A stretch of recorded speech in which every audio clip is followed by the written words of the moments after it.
Unlock your potential today at skillbakery.com. Hello and welcome to another exciting video, and in this one we'll be covering working with enums by pattern matching variants. So here you can see we have our enum. We have certain values in it like quit, move, echo, and change color. Here I've created a state, and this is a struct basically, and this is, if you see over here, has these attributes color. So this is of type U8, U8, U8, which matches the change color over here. Then we have quit, which is either true or false, and then we have position of type point. So first of all, let's go ahead and create this pointer struct as well. And here the pointer struct will be exactly of type this move that we have over here. So what we'll do is we'll say x is u32, and then we'll have y as well as u32. Now we have created the point.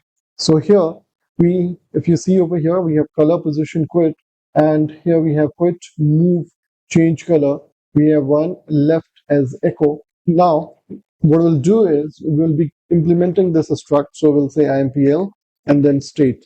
Now within this we'll have some functions. For example, we'll have the change color. So the change color function first of all takes a mutable self, so the state itself will be there. And then we have the color parameter, which is of type U8, U8, U8, as you can see over here in our struct state. And then we are assigning that color to self. So once this is done, we'll be defining this quit now. The quit again will take a self, and it will be assigned to self.quit as true. Next, we'll be having the position. So for that, we'll have a function, and we'll call it as move position.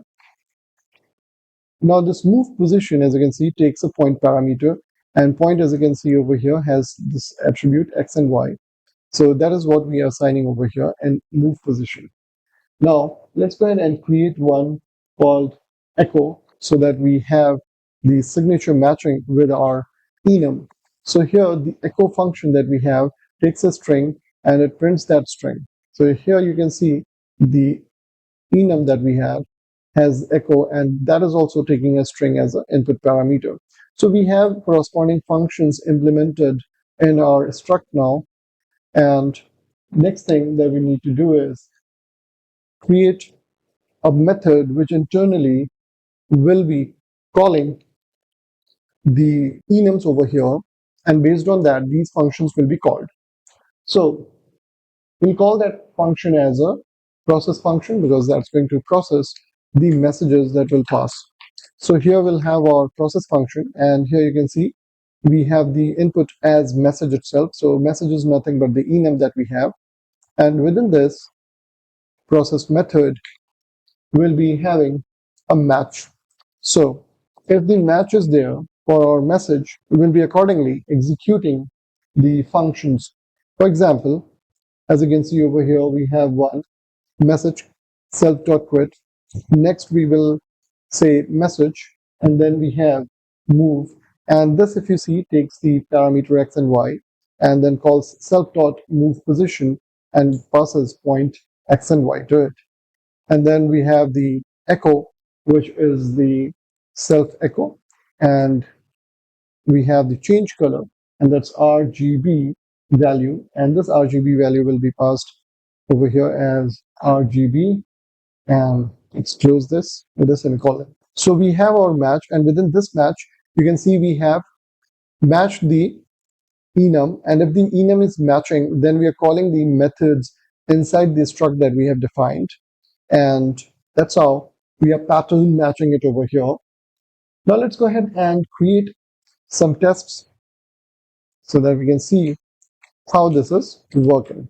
Okay, so to do that, let's go to our test block, and inside the test block we'll be creating a test. Let's call it as test match message call. So here, after the enum test, we will be incorporating this function, and within this function we'll be creating a mutable struct for the state. So here we have state, and we have created quit, position, and color, and we have the state available to us now. Now using that state, we will be calling the state.process method, and inside that we'll be passing the enum. So here we have state.process, and then we have the parameter message change color. If you see over here in our implementation of this struct, this is the process method, and it takes the self parameter and then the enum as another parameter. And that's what we are doing over here. In our test case, we are using state.process, and then we are passing the message signature over here along with the parameters. So for change color, we have this 255, 0, 255, then hello world 1015 and quit. So this is what we have. Now we will be making use of the assert equal method, and using that we will see whether it matches or not. Go ahead and execute this using cargo test. So here we are with the output. As you can see, for just message call, it's giving us okay as output. And here, if you see the reason behind, we have the assert equal state dot color, and we are passing the parameter over here as 255 0 255, which matches with the enums value that we have. And then over here for point, we have x and y set to 10 and 15, and that's what we have under move. And then for quit, we have set it to true. So that's how you can work with enums by pattern matching variants. And we have explored that very same thing over here. One thing I would like to point out, when you are running this at your end, make sure that in your implementation of the state and calling this process function, make sure that you have either wrapped it inside a body or like this. So in my implementation, I had a semicolon which was creating an error. Let's run this one more time, cargo test, and that's pretty much it. So if you have a semicolon for some reason over here, it's going to error out. And for example, if I just run this, you'll notice this error coming up. So just get rid of it. If you find the video helpful, don't forget to like and subscribe.